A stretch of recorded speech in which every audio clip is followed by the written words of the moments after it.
Jai Hind everyone. Welcome to the another episode of Voice of Red Hackle, the podcast of the cadets, by the cadets, and for the cadets. Today we have Cadet Yashika Khurana from 4 Delhi Girls Battalion. Jai Hind Yashika. So Cadet Yashika, could you please introduce yourself? Jai Hind everyone, my name is Cadet Yashika and I am from 4 Delhi Girls Battalion. I am a Taekwondo player and I have represented India at the World Championships and Asian Championships. I have won medals at the national level also in Taekwondo itself. Apart from my Taekwondo journey, I am also an active social worker and the brand ambassador for Beti Bachao Beti Padhao campaign, Government of India, for the Faridabad district. Apart from brand ambassador of the Beti Bachao Beti Padhao campaign, I am also the brand ambassador of Maharani Lakshmibai Brigade, which is run by an NGO called Swalamban Trust. That's And amazing. under both the schemes, I have trained approximately 800 girls in self-defense. Wow, that's I've amazing. been facilitated at the Republic Day organized by the District Administration Faridabad and various events organized by the Ministry of Women and Child Care Development in the Faridabad district. That's quite a remarkable achievements, Yashika. So, Cadet Yashika, could you please tell us something about your background and what really drew you to the field of Taekwondo and then doing social service and more importantly, empowering young women? So I was introduced to the sport when I was in class 2. It was taught in our school itself. जब मैं school में करती थी तो मेरे को कोई as if इतना इंटरेस्ट नहीं था टाइकोंडो में. I was also pursuing other sports also, but when I reach class 5 I understand that this is the sport I want to make my career in. That's the point in my life when I took Taekwondo seriously and started practicing it professionally. So, when I was in class 9th, I came across the Nirbhaya case, the Unnao case, the Ajmer scandal. It feels miserable to see all of them. Being a girl, listening all the rape cases you come across every day, even the recent RJ Kar Medical College incident at Kolkata, it feels traumatizing. It genuinely feels very bad. So I thought of a way, what can I do for this particular issue? What is my contribution? So I started giving self-defense lectures because that is one thing which I have my expertise at. So I started giving self-defense training to many schoolgirls, and under the Beti Bachao Beti Padhao campaign also, I visited many government schools where I taught girls the basics of self-defense. And after their camp, they were feeling really empowered. So I felt really nice when each one of them, they come to me and then say, Didi, we felt very nice after the camp. Now I'm feeling more confident. My body language has improved. I'm feeling more strong. So that is the thing I work for. Truly, that's amazing that you're working for this because we truly need this thing in the society. Volunteers like you, youngsters like you with that mindset.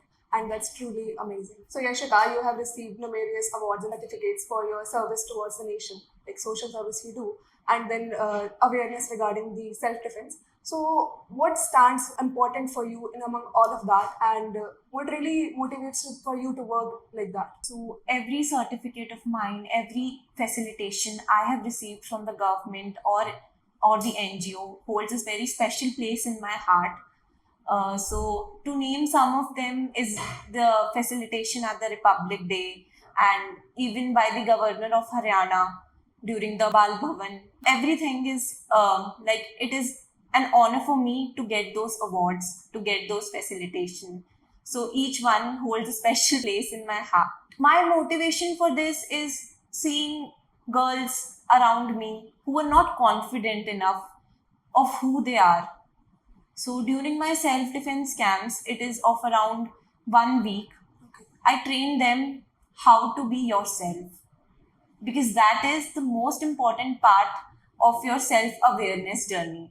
So apart from physical training also, I have sessions with them. They share their experiences about things with me.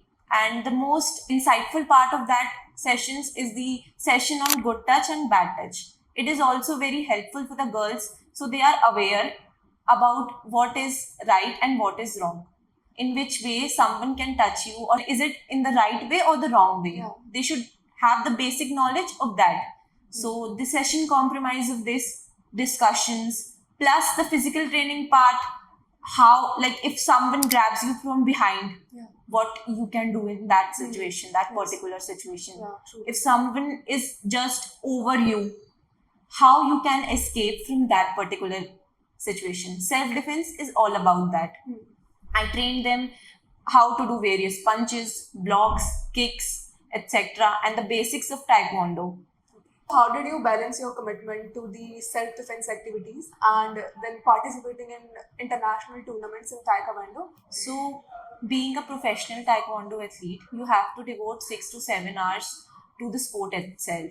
So, whenever a major Taekwondo event or Taekwondo tournament is nearby, I devote whole time towards that only.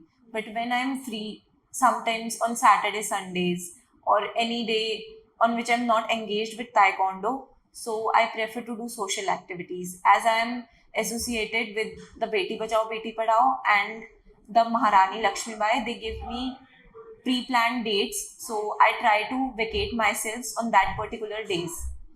During that particular day, I go to various government schools Wow. to teach girls self-defense. So, being announced as the brand ambassador of Beti Bachao Beti Padhao and Maharani Lakshmi Bai Brigade, so it's a huge responsibility, right? So, how do you see that? What impact you can make into the society, and what are your future aspirations and hopes regarding this initiative?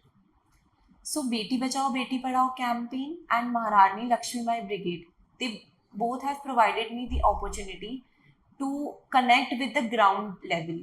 So if I open any private academy to teach self-defense or something like that, the maximum people I can reach is 100 to 200. By enrolling myself in these programs, and they gave me the golden opportunity to be their brand ambassadors, I got the chance to connect with as many girls I can to spread the awareness regarding women empowerment and self-defense. Yes. Because in today's world, the amount of heinous crimes against women in India are increasing day by day. That's right. First thing is you should be strong. हमें अपनी लड़कियों को strong बनाना ही पड़ेगा. It Yeah, is it's like mentally too. Yeah. Not It even is not physically, mentally too. We have to be strong. in both dimensions, be it physical or mental, we have to be strong. The girls of the nation should be strong. So NCC also provides a very good opportunity to the girls to be strong. Truly. And through my self-defense camps, through my self-defense campaigns, I try to teach how to be strong so that they know how to tackle some situations which we cannot ignore. Yeah, true. As you have participated in the international Taekwondo tournaments, so what are the most memorable times there, or any memory related to the tournaments you want to share with us and the audience? I have represented India at the World Championships, which was held at South Korea. So South Korea is a very dreamy like place for me, and it was a great experience over there. So the best part of any international events is you get to know the culture Yeah. of different countries. You get the opportunity to meet people from all over the world. You have the opportunity to interact with them, to make new friends, to make new bonds. So the best part of international events is that. And I have also traveled to Jordan for Asian Championships and Vietnam also for the Asian Championships. So it was very good experience over there also. Like जब भी हम India की team जाती है, we interact with everyone. Even our team also, we go to their major historical places. Like the last 2 days of the tour is like fixed for all the tourism activities. So we get to know about the place, about the people, about their culture, about their values. So that is the most interesting part about international That's championship. amazing. So you must have attended your CATC lastly in the June, right? So how do you think that it has impacted your life in managing time or studies? Any special memories you want to share with us and the audience? The CATC camp provided an opportunity to live together with our buddies for 10 days. Yeah. 10 days is not a short duration. Truly, it's not. You get to know your buddies. You get to know how to live with other people. So the best part about the camp was firing. I personally liked it the most. And the best part with the buddies was the gate duty at the night. Okay. We used to have lot of fun Yeah. during that particular time because I guess only four of us was there, and it was quite fun at the night. So, Cadet Yashika, what advice you would like to give to the young girls who are watching you as a role model and with the cadets watching you right now? So, my advice to the girls watching me is the first thing you have to do is to recognize your potential. That is the most important thing. And believe me, you can do everything you want or everything you can dream. So, just work hard towards your goals. And the big talent is persistent. If you are viewing yourself at a particular post after some years, you have to work for it every day. You cannot just give excuses. Another advice from my side is to join sports. Sports gives you an opportunity to develop your overall personality, be it physical or mental aspect of your personality. Sports develops it very nicely. Thank you. Thank you, Cadet Yashika, for sharing your insightful experiences. Thank you for watching the podcast. Jai Hind.